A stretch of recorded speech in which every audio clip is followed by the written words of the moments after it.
See, we are live. Hello, everybody. Welcome to Work at Gen XYZ. This is the first time I'm leading this call, so I know I'm like looking elsewhere, trying to get my dog out of the room, but here we are. So thanks, Ashley, for that. Gen Z takeover. I'm Ashley. I'm the Gen Zer, the best. I'm Peter. I'm the millennial. And I'm always in the middle, so this works. I can go either way. That's true. And I'm Pete, and of course, to no one's surprise, I'm the Gen X, the best generation. Yeah. Oh, the best. We agree on that, right? You guys, so great. What makes us great is we have no flaws. I think that's the pretty straightforward. Pretty humble too. Okay. Yeah. Would you guys like to? There's no challenge to that, right? Yeah, you guys are really humble, obviously. So I think that's a good. Clearly that. Clearly that. Get you guys now and then, but you should all appreciate your elders. We know that, and you do. So let's just move on. Let's just take it as a given and get into the heart of the show today, you guys, which is it's all about LinkedIn. So here we are on LinkedIn talking about LinkedIn. What a crazy concept. Yep. Yeah. LinkedIn's going to be the next big social media. So, right. We should be telling people all about it, expelling the virtues of LinkedIn for job seekers. But how you should actually use your profile, because a lot of people are like, so is it okay to announce that you're getting married on LinkedIn? We'll get into that. There's been a lot. Well, let's just talk about that for a minute, because there's been a lot of that lately. And we're not going to go down the LinkedIn lunatic lane today. We probably will a little bit, but that's not really the intention. We like it so much, though. We just can't stay away from all the crazies out there. But what do you think that is? I mean, I think we're sort of an offender where we post some of our memes on there, which get a lot of likes, get a lot of attention. So you think that's what it's about, or why the need to share personal stuff?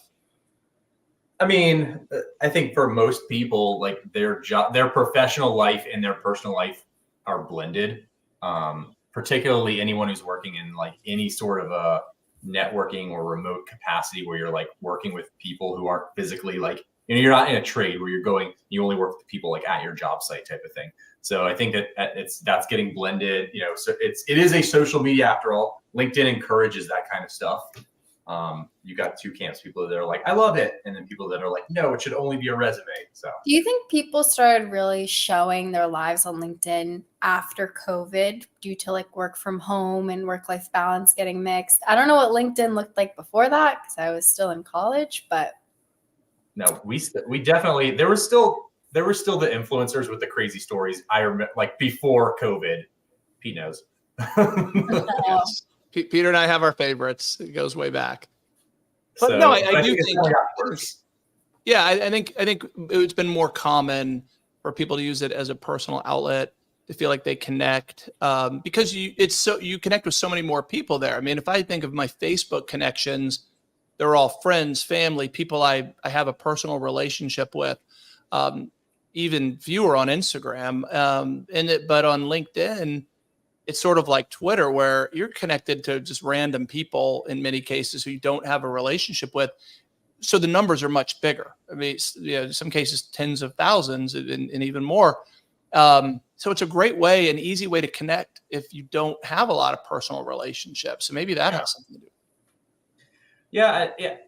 I mean, I'm connected with tons and tons of people that I've never even met on LinkedIn. But I guess that's kind of why, I wouldn't be sharing like personal stuff. Maybe I'm going the opposite direction as most people. Like I think of it as myself, like they don't care. Like they don't. If I had to share some random life update, I'm like, most of these people don't even really know who I am. So like, what are they gonna like? What's the point of that? Like putting that out there, right? I feel like the only update I think I would ever share is, hey, I started a new job here, or hey, I'm looking to work, or I just got promoted. I feel like those are normal. But that's an interesting generational question, I think, where my generation certainly doesn't care, right? When it's on LinkedIn. But actually, I think when I think of your generation, when I think of Gen Z, you guys do care. You care about everything. You want to hear all the emotional stuff. So do you think that's part of the equation here where because look, there's no question that those posts get lots of attention. The more personal in nature, the more visibility and engagement it gets. Where we joke about this all the time, our biggest video on any social channel, which with over 31 million views, is one that has absolutely no real relevance to work or career content, but it's funny and it's two little kids. People love personal stuff. I think it's because my generation like grew up being so used to like just seeing how everyone's living because everyone just records and talks about their life so openly nowadays. So now we like expect that and we're used to that. And I guess we like to live vicariously through other people. So sometimes I think like maybe people are sharing like, hey, I'm getting married on LinkedIn. And my generation probably likes seeing that because they're like, wow, they have a good job. They're getting married. Their life is together. Like, I want that kind of thing. That's what I was gonna say. I was like, Gen Z doesn't like know what like online privacy is. They're like, their entire life has been like, let me share this random update about my life as I'm going. Like, whereas I feel like millennials are kind of in the middle. Like, you could probably go on both sides depending on who you're talking to. But like, I don't think I'm that interesting, so I don't think that like most updates in my life people care about. So I'm like, why would I post it? Because they probably don't care. I will say though, that's how I look at it. Gen Z will probably use it to their advantage too. So let's just say you really want to work at this company and you're stalking another employee's profile or you're stalking the hiring manager's profile and you see that they posted that they got married. That's a great conversation starter. You could be like, congratulations, I saw you got married. How blah, blah, blah, blah. Like, start with like a question and then, start building that relationship. So it's definitely useful. I'm not like the way I'm doing it's I probably should post maybe more like stuff like that and get involved. And, people enjoy interactions. People enjoy, you as a person commenting on their stuff and saying congratulations and, whatever. But I think that the natural inclination for maybe millennials and older, I'll say, is like to like, it's like you're nervous. You're like, if you're in like the cafeteria at lunch, you're like going to just go sit down with a random person and be like, start talking to them. It's hard. So that's an interesting, it's an interesting perspective that my generation just didn't have it growing up, of course. So it's only people who are willing to embrace change and technology as it evolves. Your generation got all the warnings against it, Peter, which almost are like, we have stranger danger. Like, like don't put your personal life online. Like we thought the entire internet was a bunch of people looking to connect with kids, right, and corrupt them, and that you heard all those warnings, and now we hand iPads to 3-year-olds, and they're like, go nuts, go do your thing. So maybe that's part of it, that you have that inherent ingrained fear of what you could post. But Peter, we'll help you overcome that. I would like to see you live stream from your bathroom tonight while you're brushing your teeth, getting ready for bed. Right. I'm gonna be like, hey guys, get ready my morning routine with me as I'm like get ready for work with me. Yeah. This is my toothpaste. I use Sensodyne. Okay, one question for you, actually, before we get to the serious stuff. What is with people making videos while they're doing something like putting on makeup, or brushing their teeth? Or one dude like has a brush like you'd have I think you'd brush a horse with, and I see his videos all the time on TikTok, but he brushes his beard with it while he's giving videos, and I find it odd at best. I know who you're talking about. He has pretty good content, except that I don't want to see him brushing his beard. I don't want to see someone putting on eye makeup. What's the deal with that? Where'd that come from? I feel like it's some trend that started like, get ready with me while I tell you this story. And honestly, I don't know what the whole beard brushing thing was, but makeup, I can see more of like a sense. Cause let's just say if they're trying to do some type of like advertisement for makeup companies, they're going to use the product. Cause then people are going to comment and be like, wow, what mascara do you use? That's all about engagement. They're like, it's easier than what are they just going to sit there and stare at the camera? It's easier to like put that while they're doing something, but they're not really doing it. Because that way, I guess it's not just like this where they're like, and this is when this happened, but they're just. So as an attempt to show how casual you are, you set it up while you're doing something, even though It's all because your video is just going to be you telling a story, and rather than you just talking, they're like, I'm doing something in the background for engagement, so that people like who watch it are like, I don't know. It's to make it more personal and real, I guess. Because when you're having a conversation with someone, maybe sometimes they're doing something. I don't know, but it's a trend. All right, tonight, Peter getting ready for bed, sponsored by Sensodyne. I like it. It's gonna be I'm gonna put on my like Scrooge cap, like, and get my candle, and be like, get ready for bed with me as I put on my nightgown. Listen, self-care after work. I bet you do wear pajamas to bed. By the way, you're such an old man for your age. It's too hot in Florida. I would otherwise. Yeah, I'm gonna get like a striped kind with a honk shoe cap and carry my candle around. I can see you having Scrooge. Little striped PJs with like some Star Wars character on it, like maybe. No, I'm talking turn of the century. I'm like, out on the rooftop with the buttons in the back. Like I think you go all in. So, all right, but let's get into the serious stuff about LinkedIn. And I this wasn't really on our agenda, but Ashley, you said something that I think is so important for salespeople, and that's a very specific niche. But when you have the ability to look up someone's post history, it tells you what's important to them. And that's something that when I train salespeople, I was a professional salesperson for the bulk of my career. I would go into someone's office and I'd immediately start scanning what's in there. What pictures do they have? Whether it's family or where they went to school or hobbies, sports teams that they favored, whatever it might be. And that's really hard to come by in our virtual world. Now, for me, I would just tell someone, look behind me, right? You can learn a lot about what I'm interested in based on what's in my background.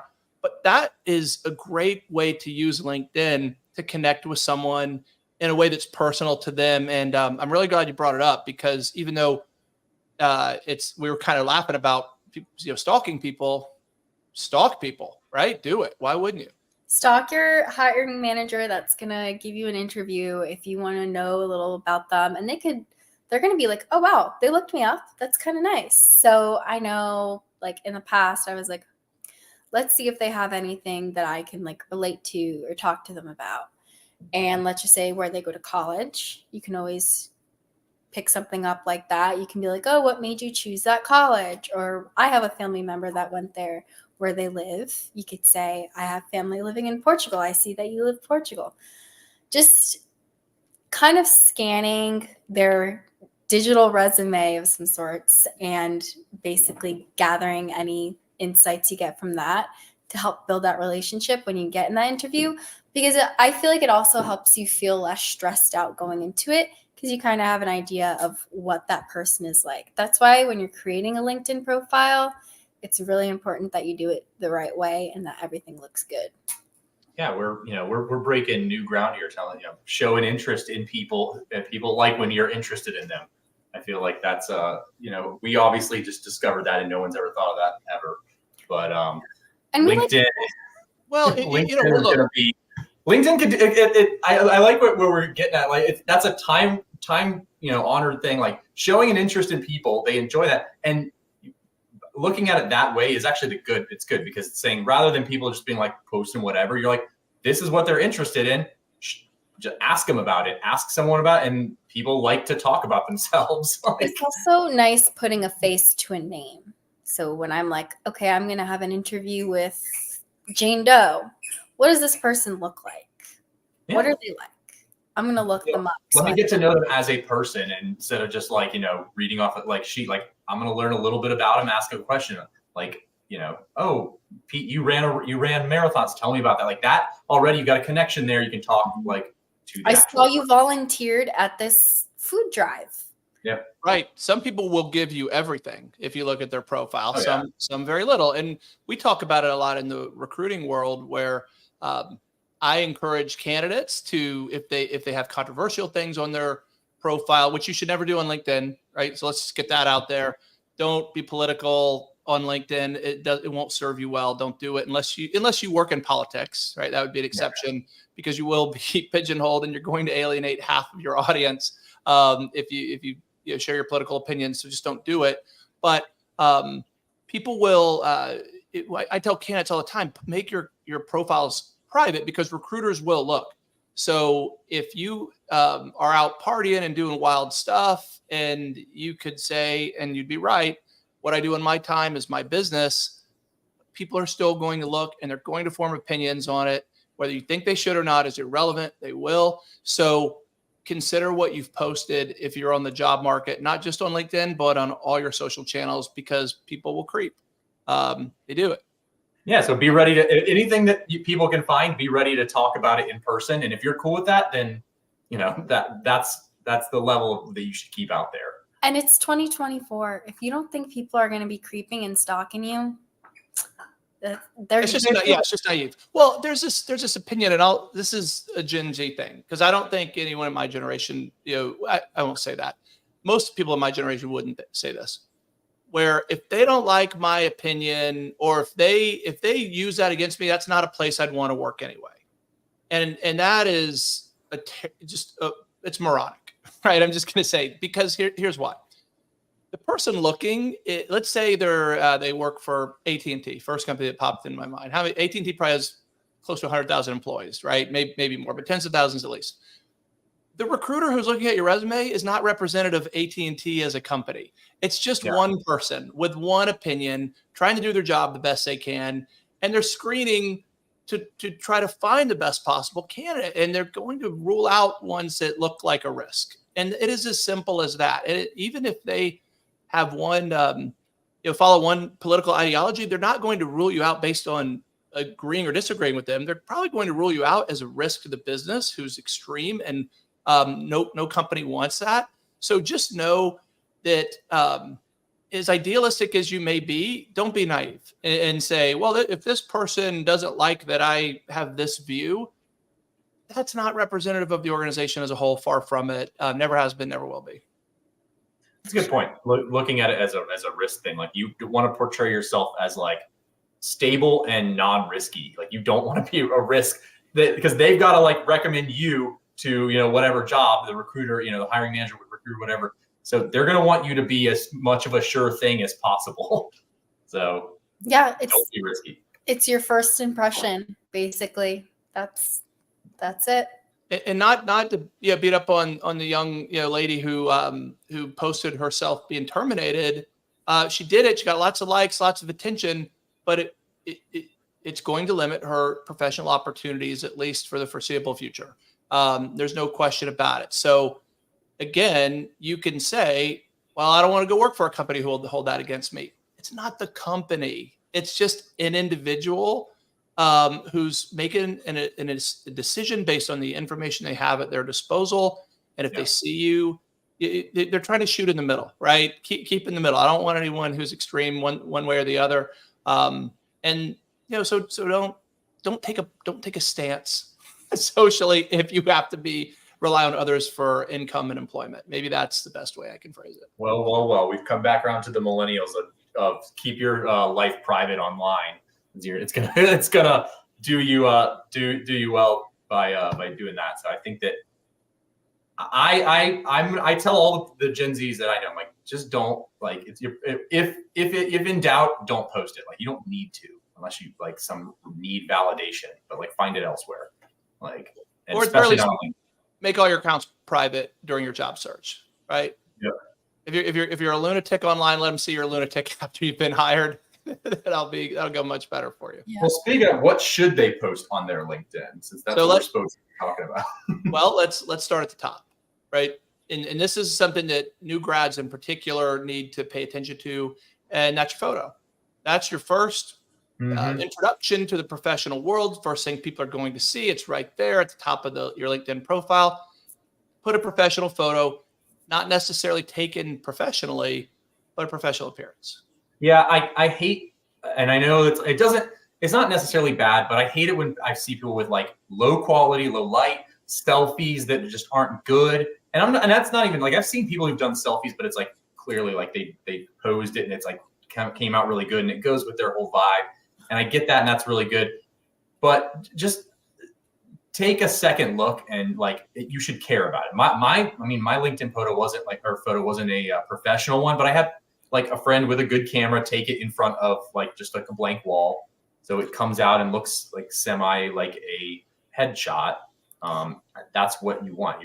It should be just a normal picture of you, not in some crazy scenario, unless you're trying to show off that you're kind of, I guess, adventurous. I don't know if every college does this, but when I was taking my grad photos, I had, ones with my cap and my gown.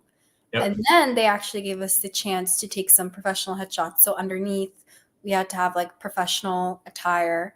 So they made us take our caps, our gowns, and then they took our headshots for when we were entering the workforce. So I think in the beginning when I created my LinkedIn profile, I had that one up there. And then I got a little crazy with AI and I was like, let's see how my professional headshot would look if it was AI generated. And it was good. Looks clean, professional, kind of looks like me. I'm not blonde anymore. Wait, so it's not you. Is it like a cartoon version of you? I'm gonna have to pull it up now, actually. It looks realistic, just like very. Yeah, I gotta look at it now. All right, well let's do that here. First, we're gonna share Peter, just because I had it up. Let's see. That's fine. There you go. Look at that. Nice, clean, smiling, looking at the camera. That was in our old office, like in front of one of the white walls. I just had someone take a picture. So. Yeah.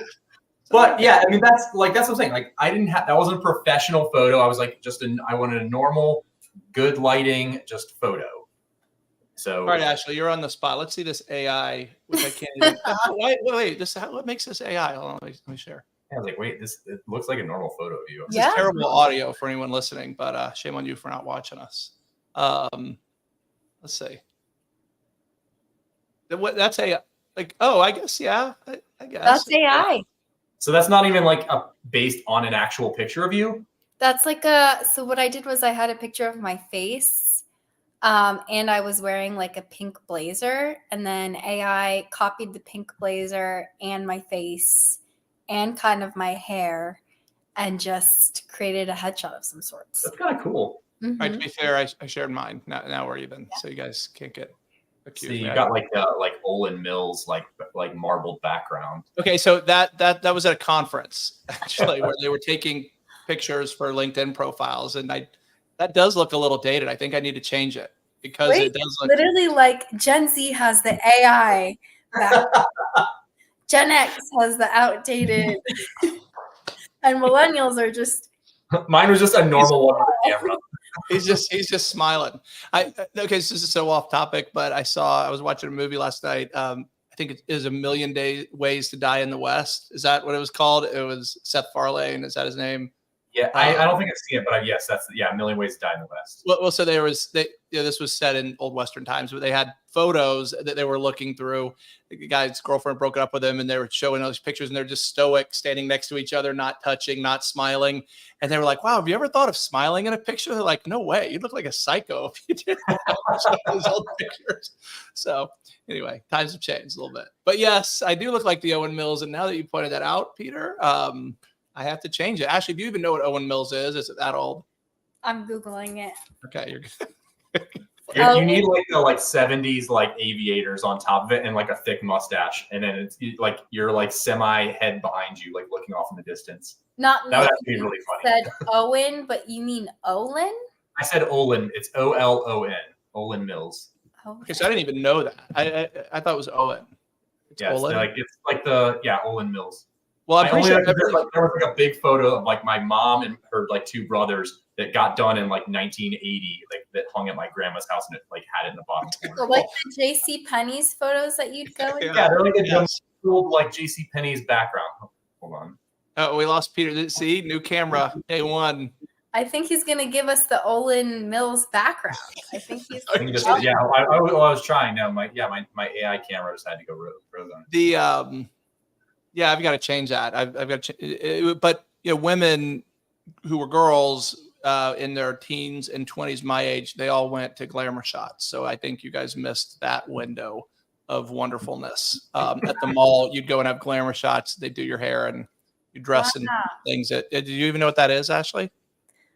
No, I just remember when I was little, my mom would make me and my sister wear like matching khakis and a t-shirt and make us go take pictures at like Sears or JCPenney. That's coming back. I'm telling you, that's like the millennials and Gen Z are like making the old looking like 90s like Sears photos. Like it's like the thing now. Everybody like sending as their Christmas cards and stuff. I was telling my boyfriend, I'm like, you're gonna wear a white shirt, I'm gonna wear a white shirt, and we're wearing jeans, and we're gonna go take couples photos at JCPenney. Yeah, you gotta like have like a thin gold like turtleneck and like a little gold chain and like hold your cat or something. Like, the old we were like.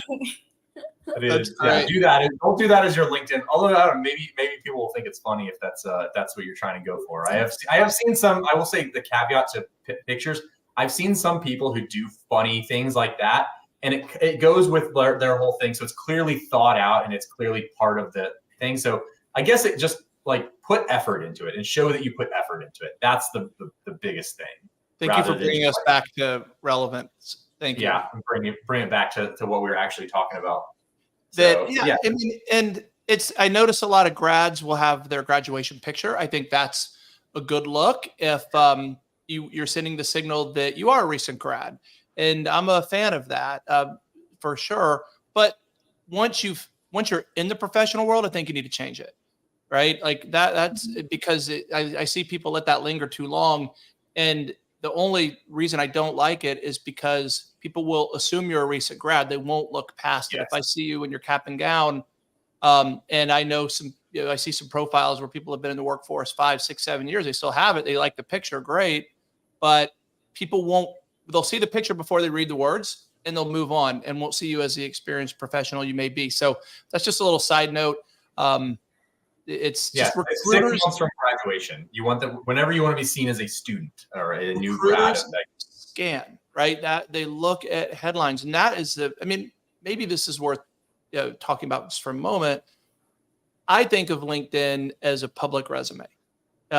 It's more than that, but that's the primary purpose, where you can be found for opportunities, not necessarily a new job, but just opportunities as a whole. I want to connect with you because of what you can do professionally or have done professionally.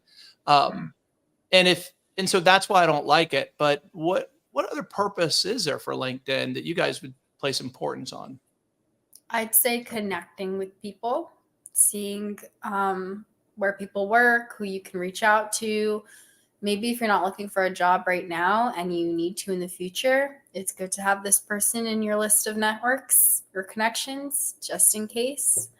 Yeah, it's like passive job seeking, really. I've had someone reach out to me. And it's also good to ask people, like, how do you like your job? Like, do you like it working there? Like, I had someone ask me how I like my current career. Especially they were like indecisive. They didn't know what they wanted to do. So, yeah, I mean, that's a great way to figure out what you want to explore and what other companies are like.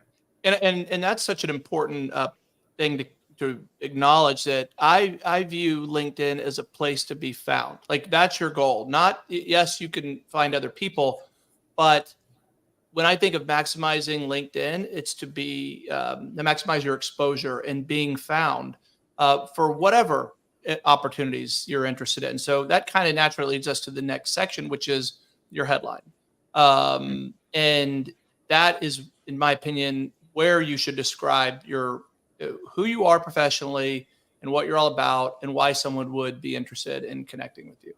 Can you add like keywords in there so recruiters can find you? Is there some like SEO benefit off LinkedIn? To me, there's more opportunities to do that later on in your profile. This has a finite number of characters you can use. I don't know what the number is off the top of my head, but it's a small space. And so you really want to just treat it as a headline, which is what it's called, where you just want to tell the world in 5 seconds, less, maybe 2 seconds, who you are. Yeah, most people are going to have some variation of what their job is there or at what company, or like a simplified version. If they have a complicated job title, so they might have a simplified like what that actually does. Students will have aspiring nurse or something like that. Like anybody who just graduated and is looking for a job, like that's, I feel like Because when a recruiter looks at your thing on the back end of when they're searching through profiles, it's just going to show your profile picture, your name, and then your headline. So it should be very quickly, like they should know that this person's in IT versus finance or whatever area. Like you don't want to have something that's super generic and they're like, I don't even know what that means. Yeah, and look, there's something we say a lot, which is make it easy on the recruiters who are potentially looking at your resume. Make it easy for yourself to be recruited.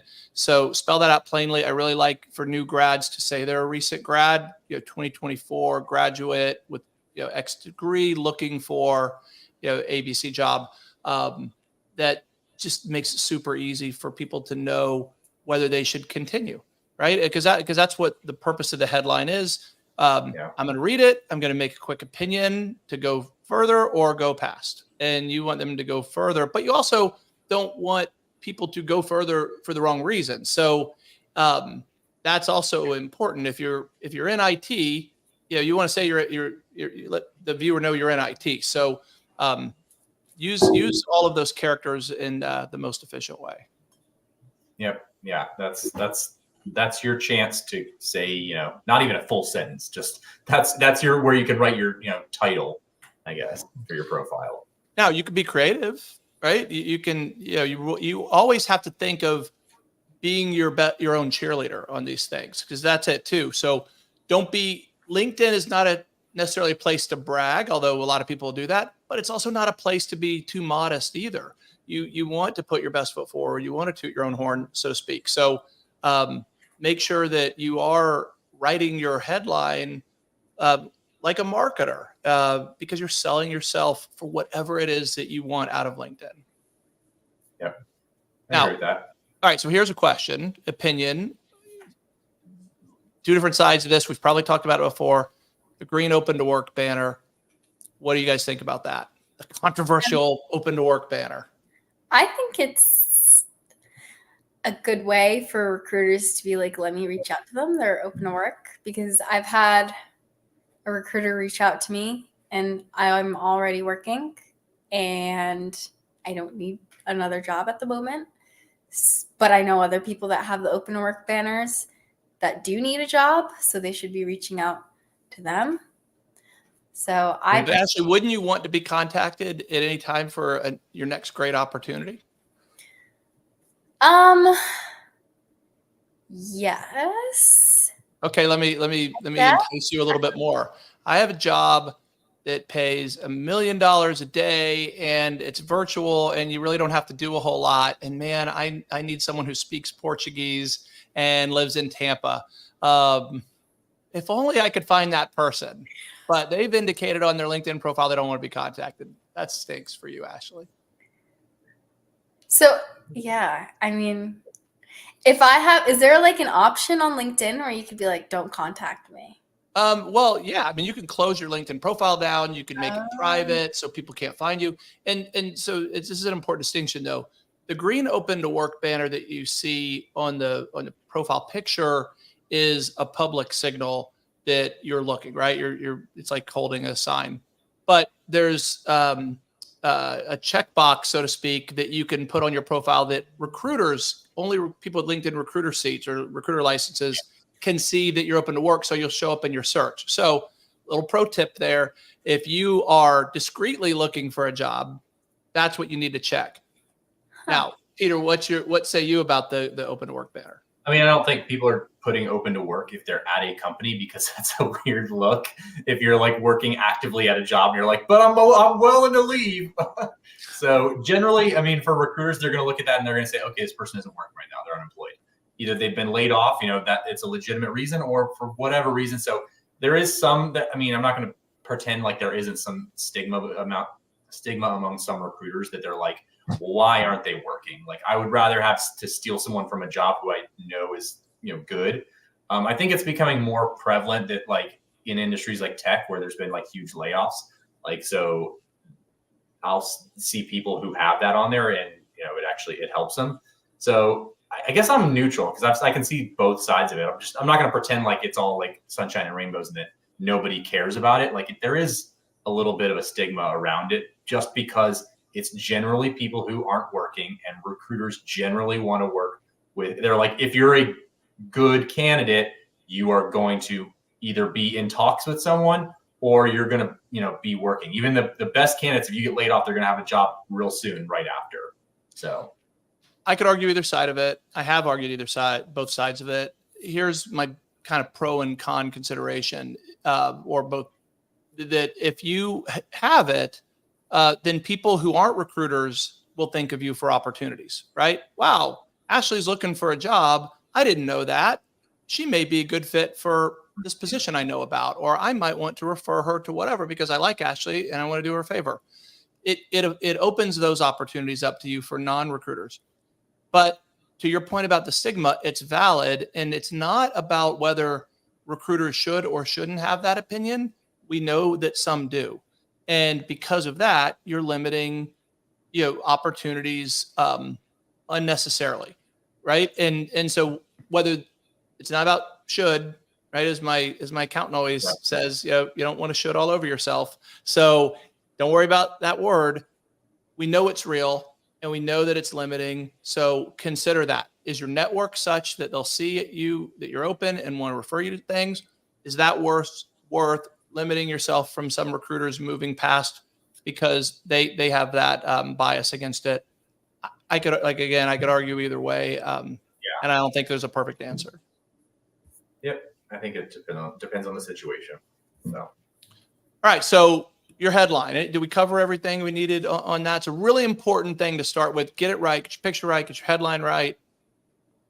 And then we move on. Are we moving on or anything else? Yeah. Well, you got to have your headline, but then right after the headline, when someone actually clicks on your page, is, your objective section, your about section, your achievements. Yeah. So your about section. So that's where you really have an opportunity to add keywords, and you don't have the risk of penalty, with keyword stuffing like you'd have from an SEO standpoint. Go ahead and stuff it, right? Go ahead and highlight your achievements. Again, write your own press release, so to speak. Let everyone know in as few words as possible, though, right? What you're looking to do. Don't write a novel. LinkedIn gives you room to write a novel there. No one's going to read it. So start with your best accolades, your best attributes, rather. Put those right up top, and then keep it concise. Maybe 2 paragraphs. I really don't like more than that because no one's going to read it. Short sentences or short. Don't write books. Right? Don't write a novel. Well, that feeds into like the jobs right after, which that you're going to be putting bullets there for your tasks. So you should keep that in mind. Like, don't put the same thing multiple times and just repeat yourself. Like, you want them to like kind of fit together and, help each other out. Like, if I'm looking for somebody who uses X tool, I want to see that in the jobs that they've, worked at. That's what most recruiters are going to immediately scroll down to their jobs. They're going to look at and see that did you use this, during these jobs. The achievement section it's obviously really good for you to put like, award-winning whatever, or helped do at whatever. Like, use numbers, use specific measurable things whenever possible. And that goes, by the way, through your entire profile. I'll say somebody would rather you worked on this from X year to X year, or did X amount in sales or whatever, than just increased sales. I'll say too, I don't know how you guys feel about this little tip or hack. But when you're adding like industry specific words or industry specific skills, and if you don't know what to think about or what to think of, ChatGPT, try to ask ChatGPT to give you some skills or industry related words if you're unsure, and then maybe try to find a way to implement it in your LinkedIn profile. But I don't know how you guys. You're going to need to back them up, by the way, though, because if a recruiter finds you and asks a question, you should not. It becomes very apparent if somebody doesn't actually know what's going on their own LinkedIn profile. You should know what the word you're using means. Like, pull it as like an idea, but if you put it on there, just like a resume, be prepared to defend it and assume you'll be asked about it. Don't try to sneak anything by a recruiter or hiring manager.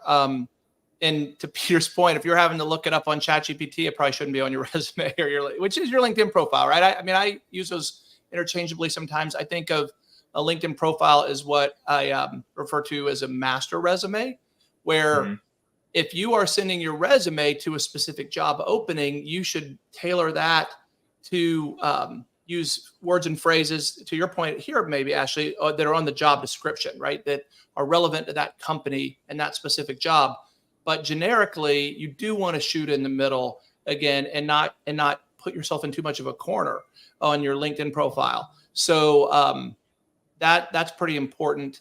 Same thing with industries. I mean, I see this a lot where specifically with people from the DoD space, where they'll use just all these acronyms that mean nothing to the outside world. And it really hurts them, because back to this is a hill I'll die on. It's just headlines, right? And if I'm looking at a couple of headlines and I don't know what the hell it is you're talking about, you're not a good fit, right? I'm looking for the candidate that fits into my world. I'm not trying to fit into your world. And if I'm the recruiter, and you have to think of that in mind as a candidate, make it easy to be recruited. Yeah, that is particularly. I mean, we're in Florida, so obviously, we have NASA, we have a lot of DoD companies, and that's especially working in IT, where they may have done a very transferable skill at but it's a hotel, and they want them to have done whatever X, Y, and Z, but they did the exact same thing at Lockheed Martin. They need to be able to show how that skill translates over, not like I did this specific thing, which only relates to this one specific industry. If you want to work only in that industry, only with that, then I guess that's fine. But if you're trying to open yourselves up, you should make it as relatable to other industries as possible. Let me go even one step further with this, because I think it's a really important point when it comes to resumes or LinkedIn profile. You have a lot of freedom and license to change the words that you maybe had to use at your old job, your job titles in particular, right? You take a job title like engineer, it means so many different things by company, by industry. So don't feel like you're locked in. Now, you have to be able to defend it. I'll say that always, but use the most generally accepted words and phrases that you can come up with, and avoid any acronyms. If you don't think someone in your space may automatically know what it is, you probably shouldn't use it. Think of another way to phrase it. Yeah. It's a big deal. And it's a mistake that people make a lot, because it may be the most impressive government program that you saved the country $1 billion. But if it's a string of acronyms and no one understands what that is, it will do more harm than good. Well, also then the recruiters are going to look at, say you apply to jobs, you're going down and applying to jobs. And we've had people, mention that applying to jobs is like what they're doing, but there's tons of applicants. They want to stand out. Having specific skills and stuff on there is really good, and having them, so that a recruiter can quickly see them and understand what you do. Like that's the most important thing. And that goes for DoD, that goes for whatever industry. Having it something that's relatable to everybody, is going to help you at least stand out. Some of our commenters talked about, how there's hundreds of applicants. Like we've had entire shows about that. Well, do you guys mind if we go off script and talk about this? Yeah, because if we're not helping people, we're not really accomplishing anything here. And we can do a part 2 with this and continue going through profile next week. So let's look at these comments one at a time from Brian first. Yeah, recruitment has changed. Everything's changed since 2020, right? The world has definitely changed. So, Brian, I'd love to know, if you're still on with us, why do you think you're getting fewer calls, or have you changed anything? What is your process, if you want to briefly describe it? And so we'll kind of move on to Edward's comment for the moment. 52 years old, 30 years of professional experience. Never had a problem finding a job. Now there will be over 100 applicants within an hour. And you're going to get lost in a sea of other applicants. How do I actually get my resume noticed? It's a great question. I'm glad you asked it, and something that I think about a lot. And there are certain steps that you can do. And so do you guys want to jump in first? Or you want me to just roll for a minute? I mean, my number one is probably going to be one of yours is talking to actual recruiters, as opposed to like not just applying and assuming that you're going to get noticed. Like you're going to have to connect with recruiters one-on-one and try and like actually reach out to them. Like that's assume you won't, right? I mean, I think that's the way they're not going to see you, because we post jobs all the time, and literally it'll be up for 3 days and it'll have like 1,000 applicants. Like how are you expect to get noticed in that? Yeah, there's this crazy stuff I see on social media, like TikTok in particular. Ashley, you guys in your weird Gen Z theories about applicant tracking systems and fake jobs and all this stuff. It's not that deep.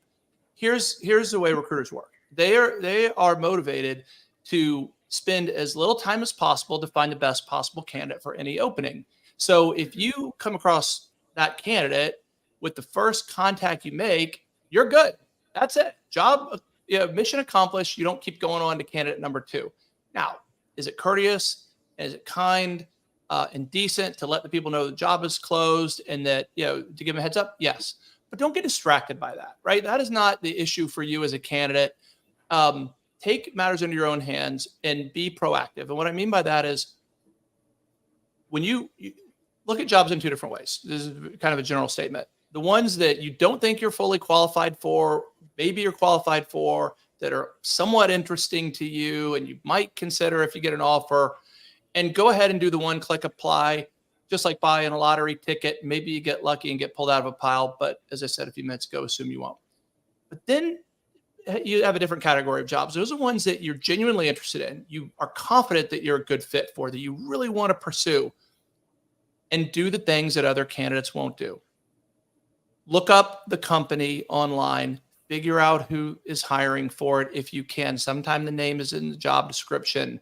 Look up the people who are in that department. Look up the people who are in HR. Reach out to them directly. Connect with them on LinkedIn and send them a message. Call them at their company. And you can find a number to any company through a quick Google search, right? You probably won't get someone live. Leave a voicemail if you have to.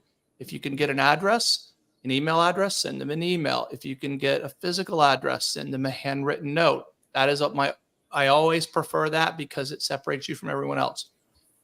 Do all those things if you can. And yes, that's time consuming, but again, we're talking about the jobs that you genuinely want to pursue. So put forth genuine effort. And I'll stop talking after this, but here's why I recommend this. Recruiters who, as I said, want to find the best candidate for the job. Well, the best candidate is one who shows genuine interest and motivation and enthusiasm for the role. And you're displaying all that. And our recruiters, I promise you, if any of them are on right now, like go ahead and comment and say, you confirm this, or call me out if not, but I know you won't. They want nothing more than candidates who make their life easy and really want the job they're recruiting for. Do that. Be easy to be recruited. You see, yeah, it's crazy how flaky candidates have gotten. I mean, they've probably always been this way, but it's gotten especially bad because of this.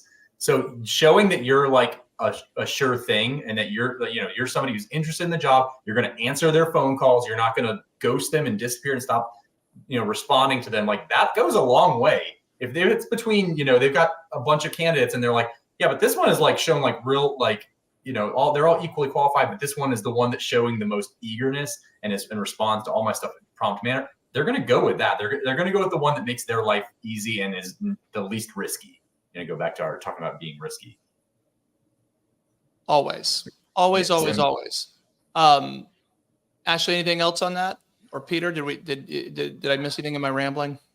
No, but Ryan responded to your comment. So it's interesting that so he thinks that ATS are in a transitional phase. AI is kind of taking over a lot of the stuff. Yeah, I agree with the keyword one and one with the actual sales terminology.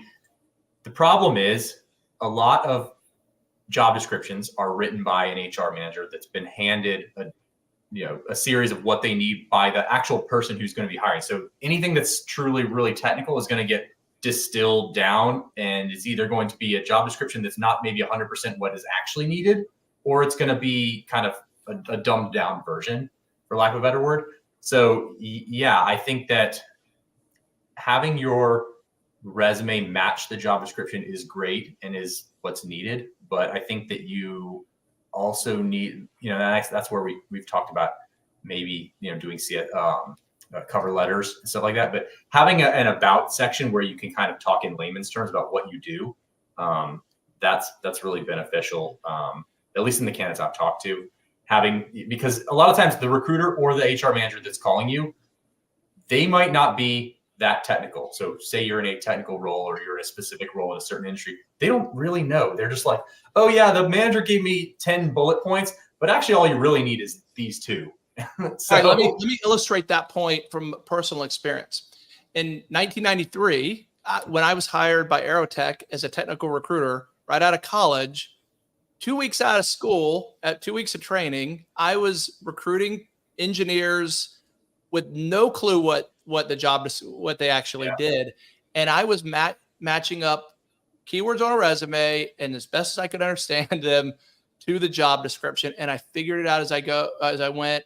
And this is one of the most successful recruiting organizations in the world, potentially the most successful private recruiting organization now under the Allegis Group brand.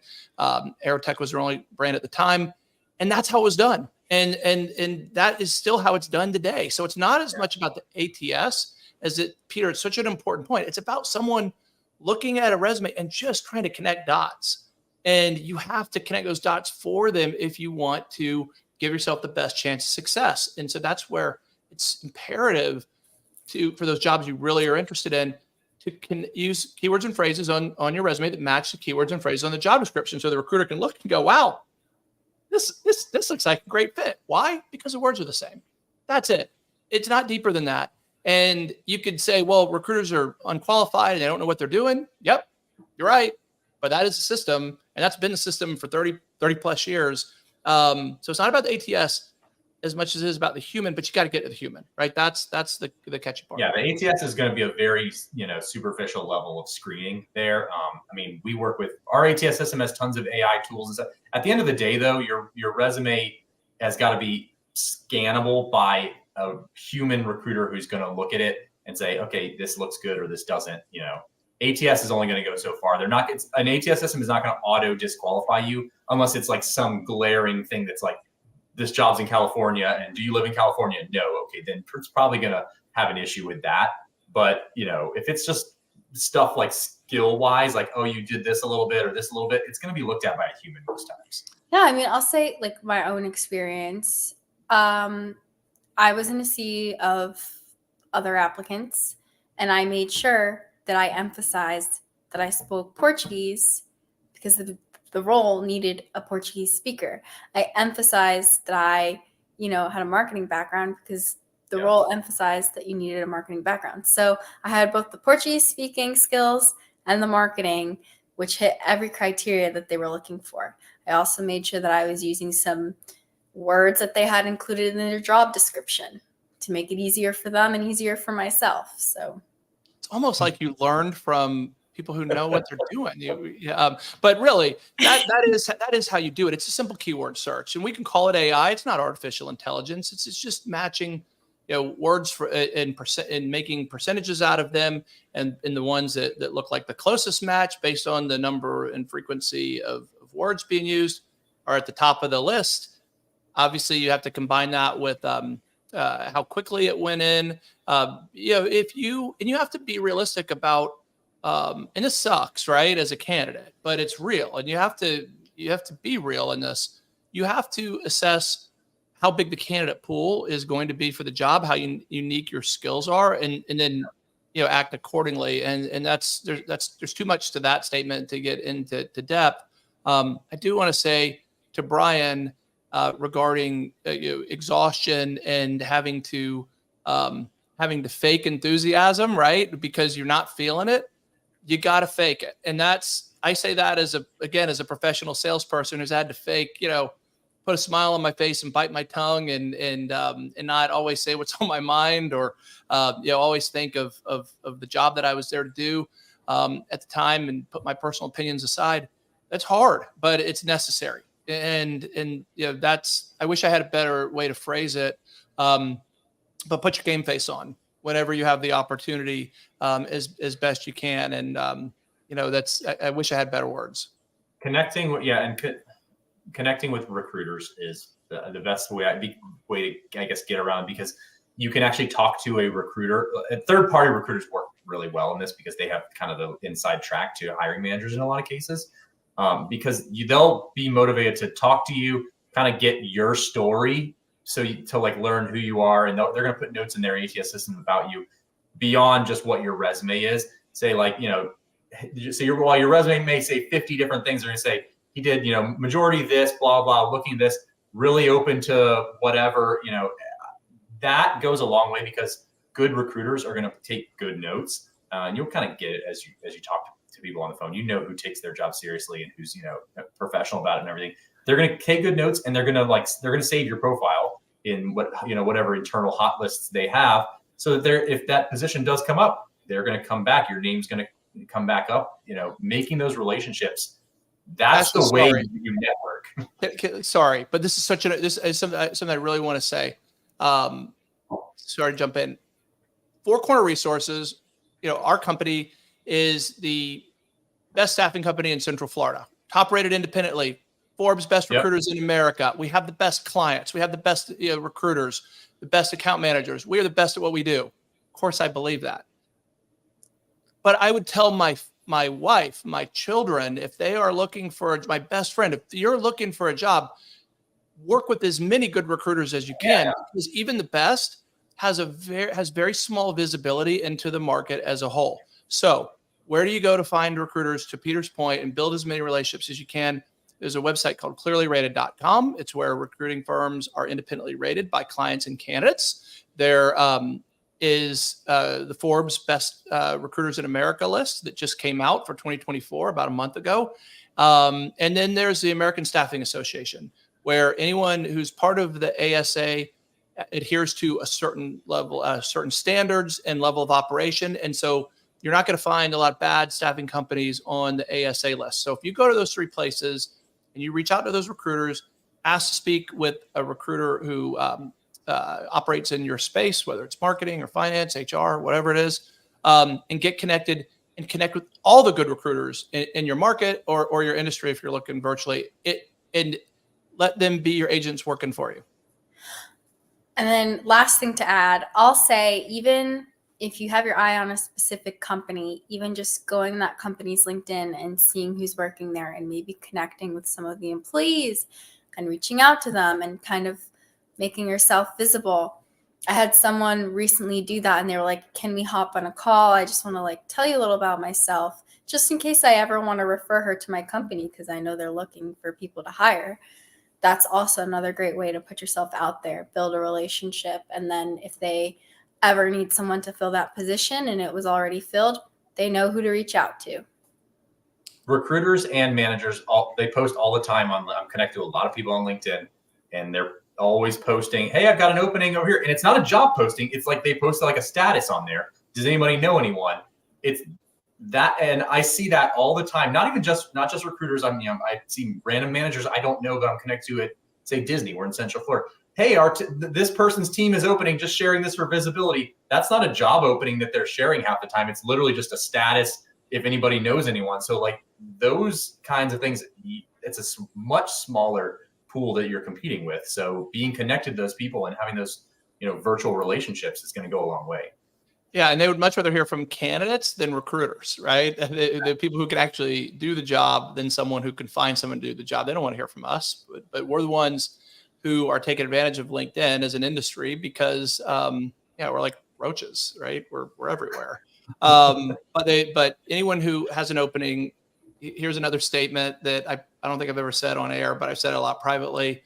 No one works with a recruiter and a third-party recruiter unless they have a purpose, right? Unless they need it. No one wants to pay the fee. If they could avoid us, they would. Now we serve a very valuable role, right? Recruiting's hard, so that's why we're needed. But if you're a candidate and you can connect yourself right with the individual hiring and skip the recruiter altogether, by all means do it. But take advantage of recruiters too, because most of the positions that we work on and companies like us work on, you'll never see. That's the reality, right? So if the person is posting, hey, I need XYZ, I'm hiring for this, odds are we're not involved. So that's a great way of rounding out your coverage of the market, which is really the main objective when you're looking. You get someone who's good at selling you. We're very good at selling our candidates, and any good recruiter that has decided to take you on is going to, go to bat for you. They're going to be probably better at selling you than you are at selling yourself, because they do it all the time. Well, and we don't wait in line, right? We have direct contact with the source. So, but it's not a, that's probably the most important way to look at it. It's not a do one thing; it's do everything. And yes, you have a limited number of amount of time. But if you're unemployed, you should be spending 8 hours a day on it at least, because it is your job to find a job. But it's easy to get burned out. But if you have a system and you take advantage of all the things, we have lots of documentation on that. So if you guys, anyone's listening and wants more insight on that, on what things are that are most important, we're about to finish for today. Just send us a message and we'll share some links. Yeah, help however we can. Hang in there. All right. So we're going to pick this up next week. Part 2. You guys down with that? I think it's needed.